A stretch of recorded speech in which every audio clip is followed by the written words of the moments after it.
नमो सिद्धानम, ओम ह्रूम नमो आयर्यानम, ओम रः नमो, ओम रोम नमो अज्जायनम, ओम रः नमो लोभे शुभ श्रावणम, सर्व अपमृत्युम गाते गाते आयुष वर्धे वर्धये स्वा।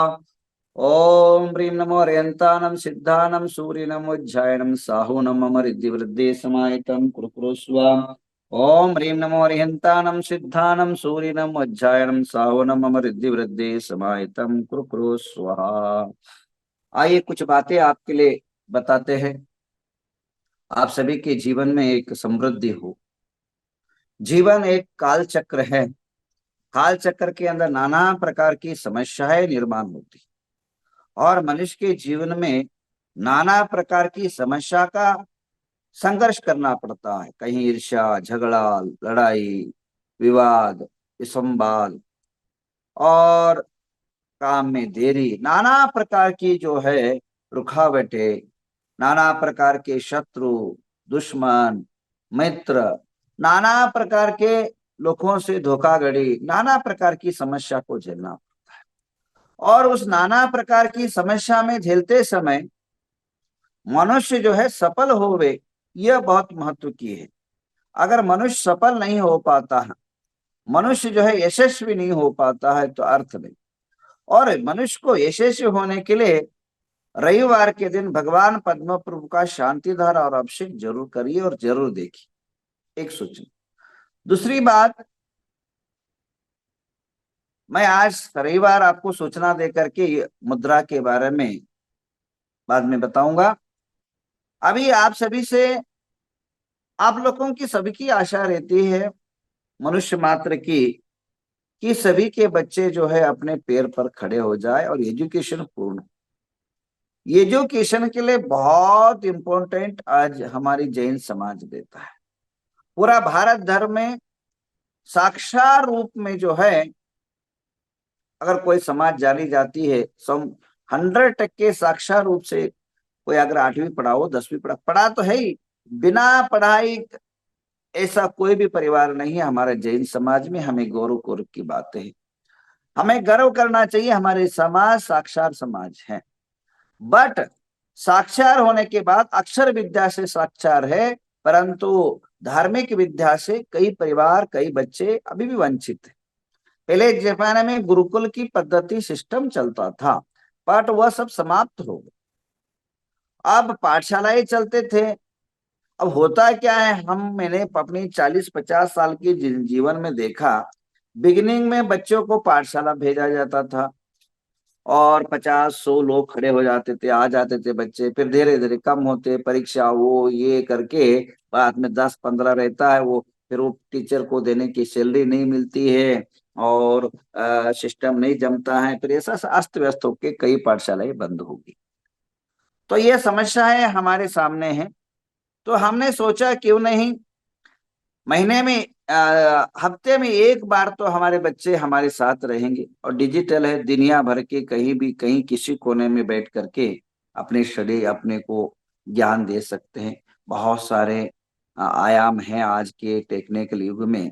तो आज रविवार के दिन भगवान पद्म प्रभु को नाम लेते हुए आज के दिन जो है शाम को 4 बजे पाठशाला शुरू कर रहे। बच्चों की पाठशाला जैन धर्म के संस्कार से संस्कारित कराया जाएगा, जिसमें बच्चों को आज जो है नमोकार मंत्र के बारे में समझाया जाएगा और नमोकार मंत्र के कई महत्व, महा और कई जगह और किस जगह कब कब यूज करना, इसके बारे में भी समझाया जाएगा।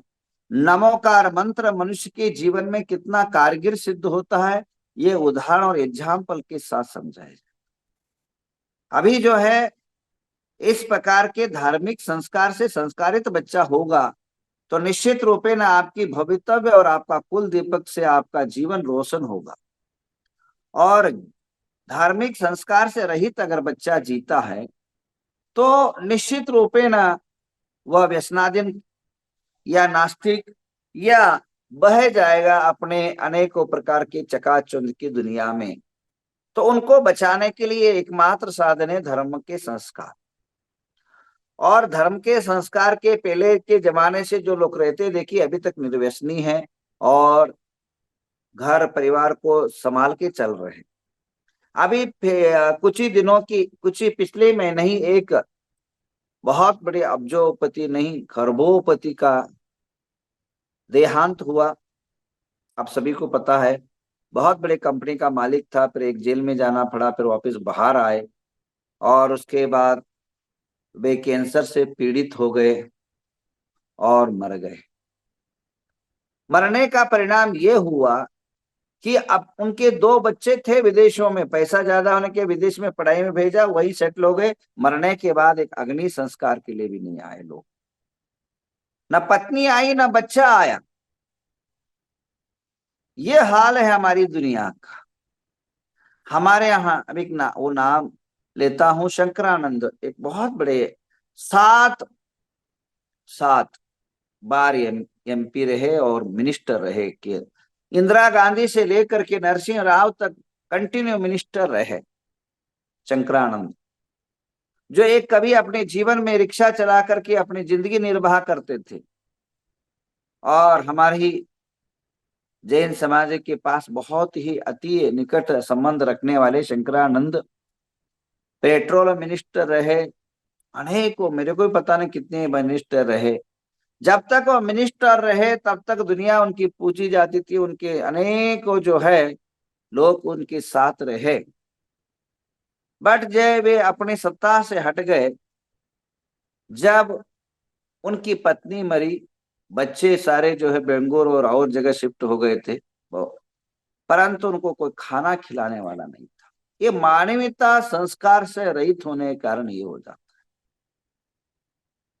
मानवता की जो संस्कार है वो पाठशाला से होती है, धार्मिक संस्कार से आता है। माता पिता का आदर करना, सम्मान करना, समाज में सद संस्कार से जीना, समाज के लिए उपकार के लिए आगे आना, यह कोई अक्षर विद्या से प्राप्त नहीं होता है, यह पाठशाला से प्राप्त।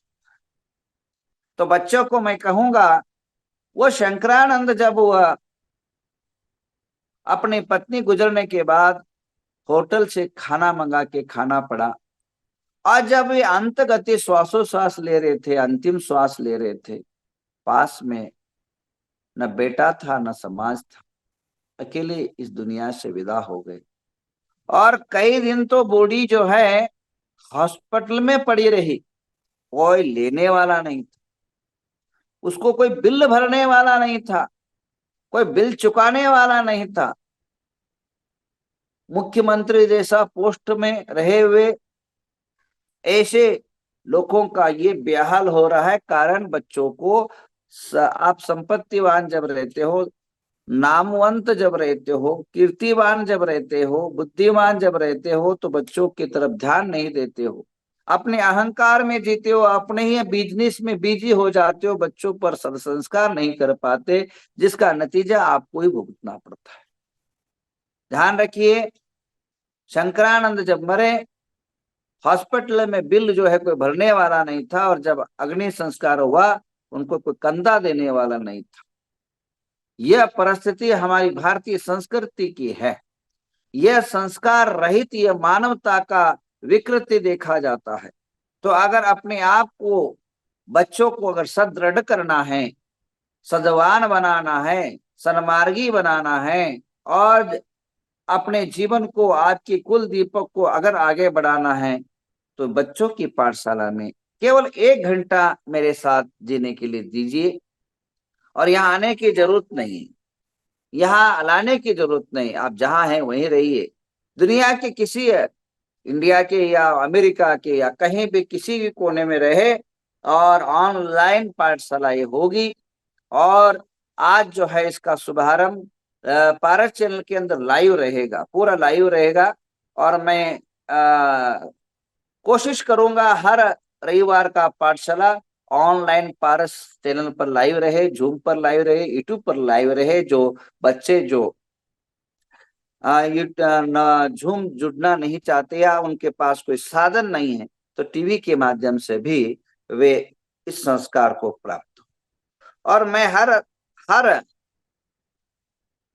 पाठशाला में अपने जितना समय 10-15 मिनट दूंगा, पर बाकी जो है अनेकों विद्वान लोग आपको संबोधित करेंगे, और अनेकों जो है साधु भी, बीच बीच में साधु को भी लाया जाएगा, जो साधु जिसके बारे में जानते हैं, स्पेशलिस्ट है।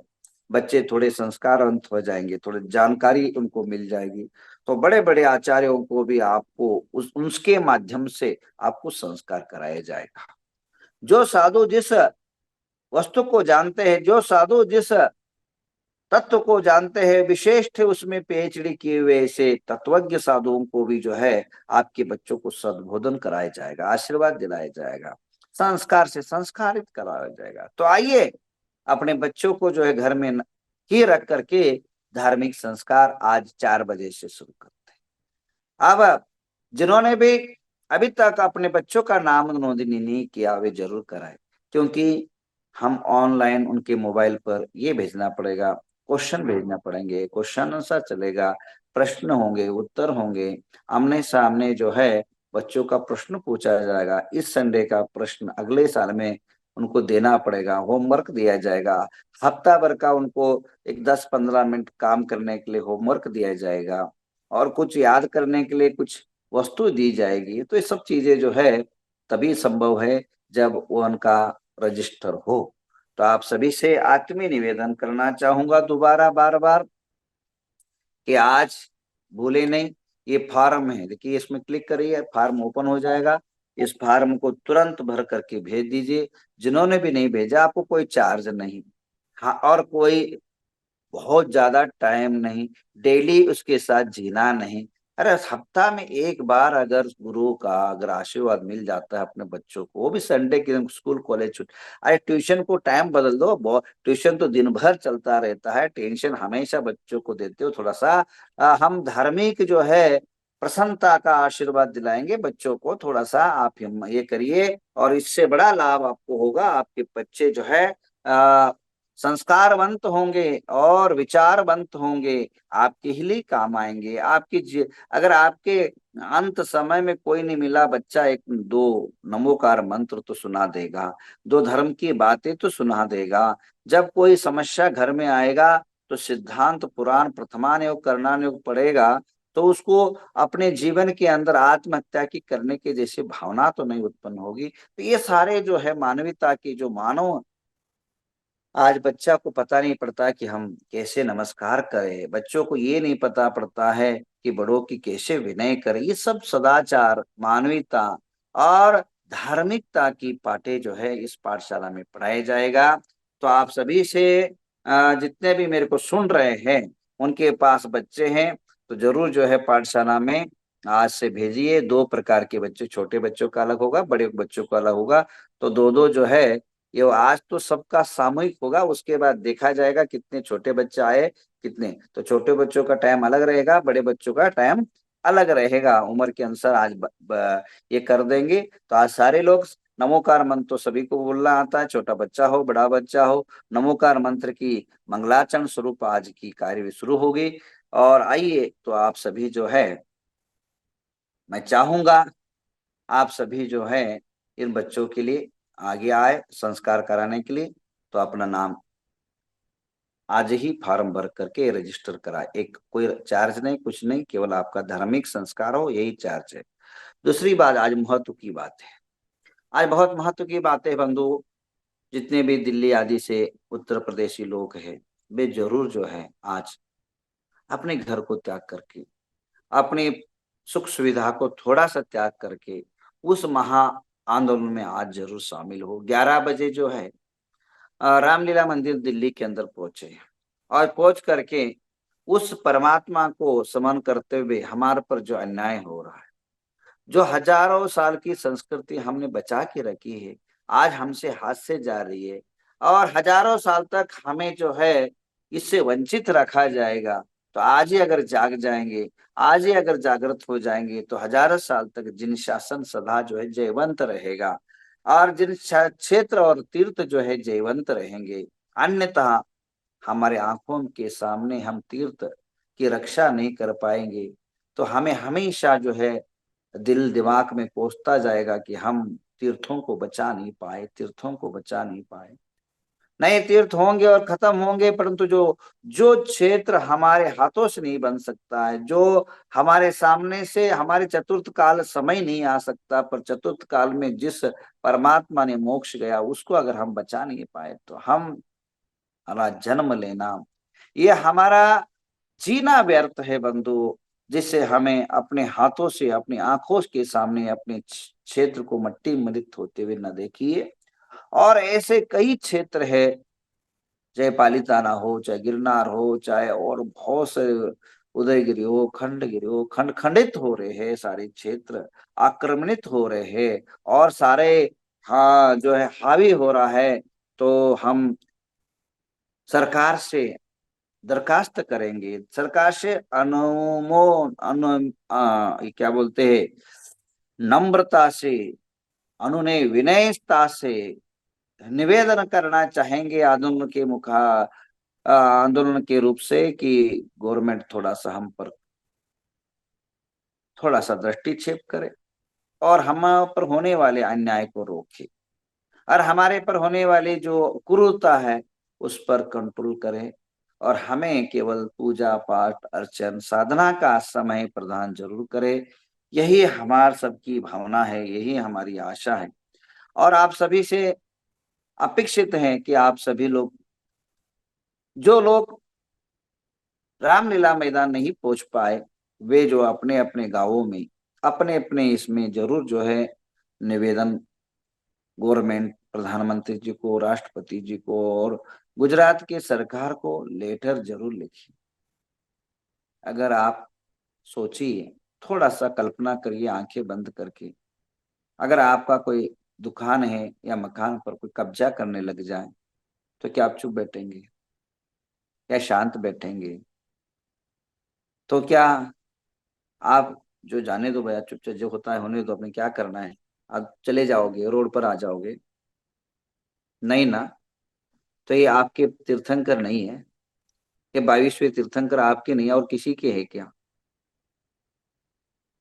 ये पालिताना आपका नहीं किसी और का है क्या? अगर कब्जा होने लग जाए तो चुपचाप बैठे रहोगे तो आप कुछ स्वार्थी नहीं कहलाएंगे आप दुनिया में। थोड़ा समझिए, थोड़ा सोचिए, क्या केवल नाम रटने से या जाप पे करने से या कि जिन जिन शासन की जय बोलने से पर्याप्त है? ऐसे विरोध होने के पर हम क्या विरोध करना हमारा कर्तव्य नहीं है?